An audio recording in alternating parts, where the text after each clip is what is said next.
الحمد للہ رب العالمین والعاقبۃ للمتقین والصلاة والسلام علی سید المرسلین وعلی آلہ واصحابہ اجمعین اما بعد فاعوذ باللہ من الشیطان الرجیم بسم اللہ الرحمن الرحیم الا ان اولیاء اللہ لا خوف علیہم ولا هم يحزنون صدق اللہ مولانا العظیم وبلغنا رسولہ النبی الامین المکین الکریم ونحن على ذلك لمن الشاہدین والشاکرین والحمد للہ رب العالمین۔ محترم سامعین، آئیے کچھ عرض و معروض سے قبل آقائے نامدار مدینے کے تاجدار جناب روح فدا محمد عربی صلی اللہ تعالی علیہ وسلم کی بارگاہ بیکس پناہ میں درود و سلام کی ڈالی نشاور کریں اور پڑھیں بآواز بلند اللہم صلی علی سیدنا شفیعنا حبیبنا کریمنا مولانا محمد وبارک وسلم صلاۃ و سلام علیک یا رسول اللہ صلی اللہ تعالی علیہ وسلم۔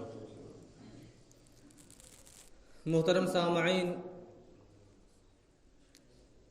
عربی مہینے کا یہ رجب المرجب کا مہینہ چل رہا ہے۔ اس مہینے کی تاریخوں میں کئی یادگار تاریخیں بھی موجود ہیں، جیسے 6 رجب المرجب کو سلطان الہند عطائے رسول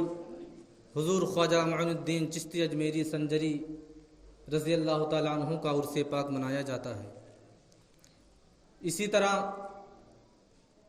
14 رجب المرجب کو حضور سید سالار مسعود غازی رحمۃ اللہ تعالیٰ علیہ کا عرس پاک منایا جاتا ہے۔ اسی مہینے میں ایک ایسا روزہ بھی رکھا جاتا ہے جو عوام میں مشہور ہے، ہزاری روزہ، چونکہ اس ایک روزے کا ثواب 1000 روزے کے ثواب کے برابر ہے، اسی وجہ سے لوگ اسے ہزاری روزہ بھی کہتے ہیں۔ اور 26 رجب المرجب کو یہ رکھا جاتا ہے۔ بہرحال حضور سید سالار مسعود غازی رضی اللہ تعالیٰ عنہ کی تاریخ بیان کرنی ہے، چونکہ ان کا عرس مبارک دوشنبہ کے دن پڑ رہا ہے۔ عربی کی آج 11 تاریخ ہے اور 14 رجب المرجب کو ان کا عرس پاک بہرائچ کی سرزمین پر منایا جاتا ہے۔ حضور سید سالار مسعود غازی رضی اللہ تعالی عنہ ایک ایسے سلطان الشہداء ہیں، خاص کر کے ہندوستان کی سرزمین پر، جنہوں نے اپنی جوانی، اپنی کڑیل جوانی دین اسلام کی تبلیغ کی خاطر اپنے آپ کو اللہ رب العزت کی راہ میں قربان کر دیا۔ کچھ لوگوں میں بات مشہور ہے کہ حضور سید سالار مسعود غازی رضی اللہ تعالیٰ عنہ ہندوستان کی سرزمین پر قتل و غارت اور جہاد کرنے کی غرض سے آئے تھے۔ حالانکہ یہ بات بالکل سراسر غلط ہے، کیونکہ یقیناً آپ کے اندر وہ ہنر، وہ تجربہ جو ایک مجاہد کے اندر پایا جاتا ہے، آپ کے اندر پایا جاتا تھا، لیکن آپ کا جو منشا تھا، آپ کا جو مشن تھا، یہ تھا کہ مجھے صرف اور صرف دین اسلام کی تبلیغ ہندوستان کی سرزمین پر ہر طریقے سے پھیلانا ہے۔ تاریخ چونکہ بہت لمبی ہو جاتی ہے اگر شروع سے بیان کیا جائے، کیونکہ آپ کے ماموں جان سلطان محمود غزنوی، جنہوں نے ہندوستان میں دین اسلام کی اشاعت کی، اور حضور محمود غزنوی رضی اللہ تعالیٰ عنہ کے آپ بہت ہی چہیتے بھانجے تھے۔ آپ کی پیدائش کے تعلق سے بتایا جاتا ہے کہ حضور سید سالار مسعود غازی کی پیدائش حضور غوث پاک رضی اللہ تعالیٰ عنہ کے 65 سال پہلے آپ پیدا ہوئے، یعنی حضور غوث پاک 470 ہجری میں پیدا ہوئے، تو حضور سید سالار مسعود غازی ان سے 65 سال پہلے 405 ہجری میں آپ کی پیدائش ہوتی ہے۔ آپ پیدا کہاں ہوئے؟ حضور سید سالار مسعود غازی کی ولادت باسعادت اجمیر شریف کے زمین پر، وہاں کی دھرتی پر آپ کی پیدائش ہوتی ہے۔ آپ کی والدہ کا نام ستر معلہ ہے۔ آپ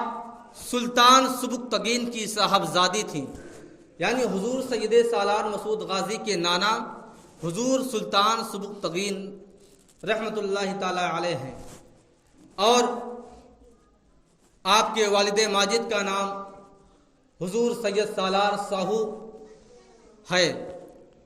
حضور سید سالار مسعود غازی رضی اللہ تعالیٰ عنہ سید اور آل رسول کے خاندان سے تھے۔ آپ کا اور آپ کے نسب کا سلسلہ جو ملتا ہے وہ آخری میں جا کر کے محمد بن حنفیہ سے ملتا ہے،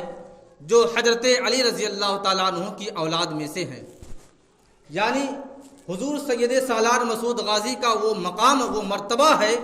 کہ آپ سید اور آل رسول کے خاندان سے تھے۔ اور آپ کی شہادت کا واقعہ یوں بیان کیا جاتا ہے کہ جب آپ دین اسلام کی تبلیغ کے لیے اجمیر شریف کی سرزمین سے چل کر کے بہرائچ کے جنگلات میں آپ کا نمودار ہوا اور آپ وہاں ظاہر ہوتے ہیں، تو چونکہ اس زمانے میں راجاؤں کی حکومت تھی، طرح طرح کے راجا تھے، الگ الگ جگہوں کے حکمران تھے، اور جب لوگوں نے دیکھا چونکہ حضور سلطان محمود غزنوی سے یہاں کے راجاؤں کو بڑی دشمنی تھی، تو چونکہ وہ اتنا طاقتور تھے، سید سالار مسعود غازی کے ماموں حضور سلطان محمود غزنوی اتنا طاقتور تھے کہ آپ سے مقابلہ کرنے کی کسی کے اندر جرت نہ تھی۔ لوگوں نے موقع کو غنیمت سمجھا اور سوچا کہ سلطان محمود غزنوی تو اس وقت باحیات دنیا میں نہیں ہیں، ان کے بھانجے ہی سے کیوں نہ بدلہ لے لیا جائے۔ یہی بات تھی، اور اسی باتوں کو لے کر کے راجاؤں نے، جیسے مثال کے طور پر راجا سہیل دیو نے سب سے زیادہ اور طاقتور بادشاہ تھا،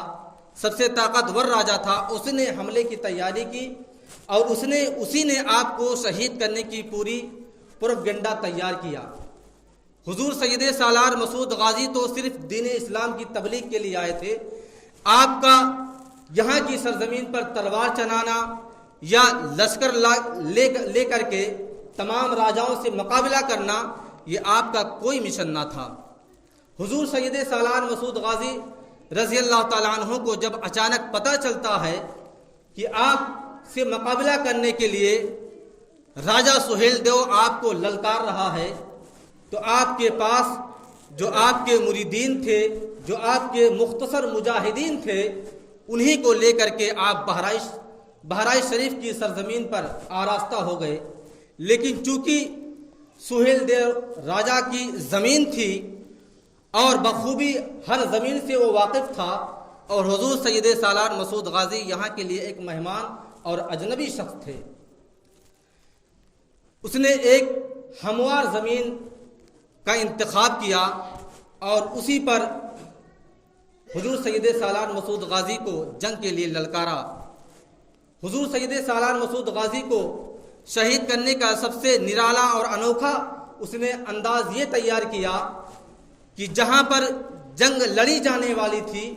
اس جگہ پر ریتیلی زمین تھی، اور اس ریتیلی زمین کے اندر اس راجا سہیل دیو نے سخت کاٹیاں، بڑی بڑی کاٹیاں لگا کر کے زمین میں، پورے زمین میں جہاں لشکر کو پھیلانا تھا نصب کروا دیا، تاکہ جب مسلمان اس جگہ سے گزریں گے تو ان کے گھوڑوں کے پیروں میں یہ کیلیں چبھ جائیں گے اور ان کے گھوڑے گر جائیں گے۔ یقیناً یہی ہوتا ہے، اور اسلامی لشکر جو بہت مختصر سے تھوڑے لشکر میں تھے،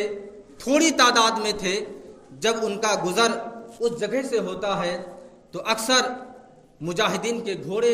اس قلعے کو برداشت نہ کر پائے اور وہیں پر گر گئے۔ حضور سید سالار مسعود غازی رضی اللہ تعالی عنہ کا گھوڑا بھی اسی میدان سے گزرا اور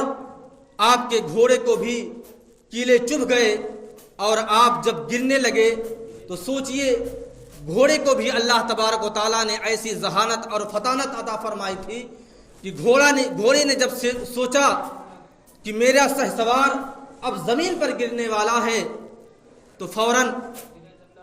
گھوڑے نے اپنے گھٹنے کو ٹیک لگا دیا اور آرام سے حضور سید سالار مسعود غازی زمین پر گر جاتے ہیں۔ گرنے کی وجہ کیا ہوتی ہے؟ جب راجہ سہیل دیو نے یہ سوچا کہ مسلمانوں کو تلواروں کے ذریعے سے شکست دینا مشکل ہے، ناممکن ہے، تب اس نے تیر اندازوں کو حکم دیا کہ مسلمانوں کے اوپر بے انداز تیر چلائے جائیں، اور خود راجہ سہیل دیو نے ایک ایسا تیر حضور سید سالار مسعود غازی رضی اللہ تعالیٰ عنہ کے اوپر چلایا جو آپ کے حلقوم میں جا کے نصب ہو گیا، یعنی آپ کے گلے میں لگ گیا اور آپ فوراً زمین پر آ جاتے ہیں، اور زمین پر آنا تھا کہ آپ سکندر دیوانے کی گود میں گر پڑتے ہیں۔ سکندر دیوانہ آپ کا بہت ہی چہیتا اور بہت ہی لاڈلا تھا، اس نے حضور سید سالار مسعود غازی کو اپنی گود میں لے لیا اور آپ شہادت کا جام نوش فرما جاتے ہیں۔ انا للہ و انا الیہ راجعون۔ حضور سید سالار مسعود غازی ایک ایسے مرتبہ اور ایسی شان والے اللہ کے ولی ہیں کہ آپ تمامی حضرات بھی جانتے ہوں گے، جب ان کے مزار اقدس کو غسل دیا جاتا ہے اور غسل کا پانی جب ایک حوض میں جا کے جمع ہوتا ہے، اگر اس حوض میں کوئی برس مریض والا یعنی جس کو سفید داغ ہوتا ہے اگر اس حوض میں غسل کر لیتا ہے تو فوراً اللہ تبارک و تعالیٰ اپنے اس ولی کے ذریعے سے شفا یابی عطا فرما دیتا ہے۔ اور یہی نہیں بلکہ پچھلے زمانے میں بیان کیا جاتا ہے کہ جب ایک بادشاہ گزرا ہے مسلمانوں کا، فیروز شاہ تغلق، اس نے جب راجاؤں کے لشکروں پر اپنے لشکر کو مقابلے کے لیے تیار کیا اور کئی بار جنگ کیا تو ہر بار شکست کھاتا گیا، لیکن ایک بار اس کی والدہ اپنے گھر کے دروازے پر بیٹھی تھی، اس نے کیا مشاہدہ کیا کہ لوگ جوک در جوک کہیں جا رہے ہیں۔ جب اس کی ماں نے عرض کیا کہ یہ لوگ کہاں جا رہے ہیں، کچھ لوگوں نے کہا کہ سید سالار مسعود غازی کی بارگاہ میں جا رہے ہیں، ان کا عرس مبارک ہے، تب وہ ان کی ماں نے، فیروز شاہ تغلق بادشاہ کی ماں نے سمجھا کہ کوئی بڑے اللہ کے ولی ہوں گے، کوئی پہنچیلے ولی ہوں گے، فوراً اس نے منت مان لی کہ اگر میرے بیٹے کو اگر اس بار فتح یابی حاصل ہوگی، اگر سید سالار مسعود غازی کے وسیلے سے میرا بیٹا فتح یابی حاصل کرے گا تو اپنے بیٹے کو میں ان کی دربار میں بھیجوں گی فاتحہ پڑھنے کے لیے۔ اور یقیناً ایسا ہی ہوا، جب فیروز شاہ تغلق اپنے لشکروں کو دشمن کے لشکروں کے مقابلے میں کھڑا کیا اور جنگ شروع ہو گئی، تلواروں سے تلواریں ٹکرانے لگی، تب آخرکار انجام کیا ہوا کہ وہ فیروز شاہ تغلق جنہوں نے کئی بار حملے کیے تھے لیکن کامیابی نہ ملی تھی، لیکن اس بار سید سالار مسعود غازی رضی اللہ تعالیٰ عنہ کے وسیلے سے جب اس نے جنگ شروع کی تو اللہ تبارک و تعالیٰ نے اسے کامیابی اور فتح و کامرانی عطا فرما دی۔ اور جب فتح حاصل کر کے اپنی ماں کی بارگاہ میں پہنچتا ہے بادشاہ، اس کی ماں نے کہا بیٹا تم نے ایسے نہیں فتح حاصل کی ہے، میں نے کسی اللہ کے ولی کا وسیلہ لگایا تھا، اس وجہ سے تم نے فتح یابی حاصل کی ہے۔ اس نے کہا ماں کون ہے؟ فیروز شاہ تغلق سے اس کی ماں کہتی ہے کہ چلے جاؤ بہرائچ شریف کی سرزمین پر، میں نے منت مانی تھی کہ اگر میرا بیٹا کامیاب ہو گیا، اگر فتح و کامرانی کا دستار اپنے سر پہ باندھ کے آئے گا، میں تجھے حضور سید سالار مسعود غازی کی بارگاہ میں پیش کروں گی، اے بیٹے چلے جا۔ فیروز شاہ تغلق نے کہا کہ والدہ مجھے تو ان کا مزار کہاں ہے، ان کی جگہ کہاں معلوم نہیں۔ بہرحال ماں نے کہا بیٹا تجھے جانا ہوگا۔ فیروز شاہ تغلق بہرائچ شریف کی سرزمین پر حاضری دیتا ہے، اسے معلوم نہ تھا کہ حضور سید سالار مسعود غازی کا مزار مقدس کہاں ہے، لوگوں سے دریافت کیا. لوگوں نے کہا کہ مجھے نہیں پتا کہ ان کا مزار کہاں ہے. ایک شخص نے کہا کہ ان کے مزار کے ایک خادم ہیں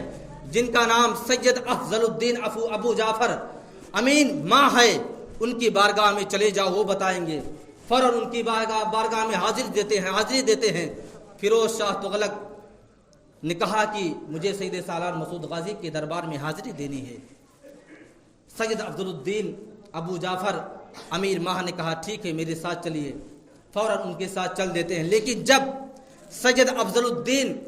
ابو جعفر امیر ماہ نے جب ان کو اپنے ساتھ لیا اور جب بہرائچ شریف کی سرزمین پر پہنچے اور جب وہ جو زنجیری گیٹ جو ہے جب اس کو پار کرتے ہیں, تب اب سید افضل الدین نے اپنے قدموں کو کبھی ادھر رکھا, کبھی ادھر رکھا, کبھی ادھر, لڑکھڑا کے چل رہے ہیں. بادشاہ نے عرض کیا کہ آپ ایسے کیوں چل رہے ہیں؟ زمین تو ہموار ہے, بالکل درست ہے, راستہ بھی صحیح ہے, پھر بھی آپ کبھی اپنا پیر ادھر رکھتے ہیں, کبھی ادھر رکھتے ہیں. سید افضل الدین نے ارشاد فرمایا کہ میری نگاہیں جو دیکھتی ہیں تمہاری نگاہیں نہیں دے سکتی ہیں. بادشاہ نے عرض کیا کہ آخر آپ کی نگاہیں کیا دیکھ رہی ہیں؟ فوراً سید افضل الدین نے اپنی ٹوپی کو اپنے سر سے اٹھا کر کے بادشاہ فیروز شاہ تغلق کے سر پر رکھا. فیروز شاہ تغلق کی نظریں جب زمین پر پڑتی ہیں تو کیا دیکھتی ہیں کہ زنجیری گیٹ کے اندر اکثر جگہوں پر شہیدان کرام کی لاشیں موجود ہیں,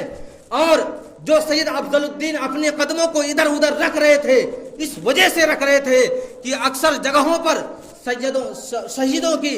مزاریں ہیں, شہیدوں کے لاش ہیں. اس وجہ سے آپ اپنے قدموں کو کبھی ادھر رکھتے, کبھی ادھر رکھتے کہ کہیں کسی شہید کی گردن پر, کسی شہید کے ہاتھ پر, کسی شہید کے پیر پر میرا پیر نہ پڑ جائے. اس وجہ سے آپ اس طرح چل رہے تھے. اور جب مزار کے پاس پہنچے, سید سالار مسعود غازی کے پاس پہنچے, تب سید افضل الدین نے پوچھا کہ آپ کون ہیں اور کس گھر سے آئے ہیں؟ تب فیروز شاہ تغلق نے کہا کہ میں فلاں تاریخ کو فلاں جنگ میں تھا اور اللہ تبارک و تعالیٰ نے انہی کے ذریعے سے مجھے فتح یابی عطا فرمائی. سید افضل الدین کا بیان ہے, وہ بیان فرماتے ہیں کہ میں اس وقت ان کی خدمت میں موجود تھا, مزار کے باہر موجود تھا. میں نے سید سالار مسعود غازی کو اسی تاریخ میں, جس تاریخ میں اللہ تبارک و تعالیٰ نے تمہیں فتح و کامرانی عطا فرمائی ہے, اسی تاریخ میں نے سید سالار مسعود غازی کو گھوڑے پر سوار ہو کر کے اور ہاتھوں میں تلوار لہراتے ہوئے اسی زمین سے جاتے ہوئے دیکھا ہے. یقیناً وہ تمہاری جنگ میں شامل تھے, اسی وجہ سے اللہ تبارک و تعالیٰ نے تمہیں فتح و کامرانی عطا فرمائی ہے. سوچئے ایک اللہ کے ولی, ایسے ولی کہ جن کو اللہ تبارک و تعالیٰ نے ایسا مرتبہ, ایسا مقام, ایسی منزل عطا فرمائی ہے. آج ہمارا بھی فریضہ بنتا ہے کہ ان کی بارگاہ میں جا کر کے ہم بھی فیض یاب ہوں, ان سے فیض حاصل کریں, ان کی بارگاہ میں جا کر کے فاتحہ وغیرہ پڑھیں, ان سے فیض و برکات حاصل کریں. اللہ تبارک و تعالیٰ کی بارگاہ میں دعا ہے کہ اللہ تبارک و تعالیٰ ہم تمامی مسلمانوں کو نیک بنائے, ایک بنائے, صراط مستقیم پر چلنے کے توفیق و رفیق عطا فرمائے. وآخر دعوانا الحمدللہ رب العالمین. السلام علیکم ورحمۃ اللہ وبرکاتہ. جو حضرات سنت ادا نہ کی ہوں سنت ادا کر لیں.